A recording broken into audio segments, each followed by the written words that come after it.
তোমার জ্ঞানে আমার জ্ঞান, তুমি যেটা করবে সেটাই আমার সম্মতি আছে মহারাজ। সেই না, আমি তাহলে মণি ঠাকুরের কথা মতো তিন সত্য অঙ্গীকার করছি।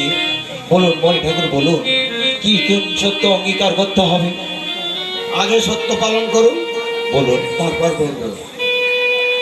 বেশ, আমি তিন সত্য অঙ্গীকার করছি। মণি ঠাকুর, আপনি যাহা চাইবেন আমি তাই দেব, তাই দেব, তাই দেব। সত্য সত্য সত্য। তাহলে শুনুন রাজা, আমি তো তোমার কাছে কোনো কিছু চাই না।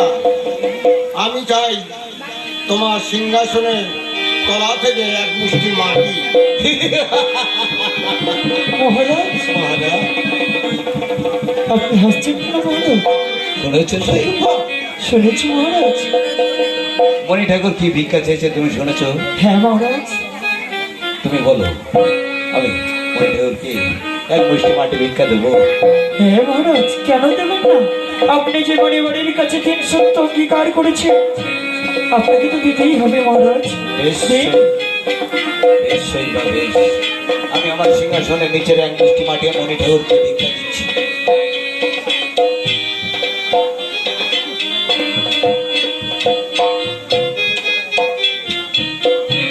এই নিন মণি ঠাকুর, আমার সিংহাসনের নিচের এক মুষ্টি মাটি। একই মনে ঠাকুর, রাজা, আপনি এমন করে হাসছেন কেন রাজা, ঠাকুর? তুমি বড় বোকা রাজা, তুমি বড় বোকা। কেন মণি ঠাকুর, কেন? কি হয়েছে মণি ঠাকুর? বলুন না মনি ঠাকুর, কি হয়েছে বলুন না। এই এক মুষ্টি মাটি সিংহাসনে থেকে তুমি আমাকে দিয়েছো, তাহলে আমার এই সিংহাসনটা তো আমারই না না মণি ঠাকুর, এই কথা আপনি বললেন না। এ হতে পারে না মনি ঠাকুর।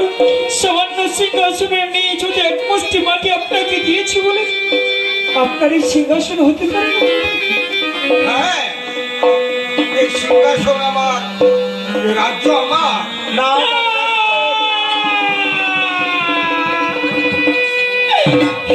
আপনি কি বলছেন মনি ঠাকুর? এই রাজ্য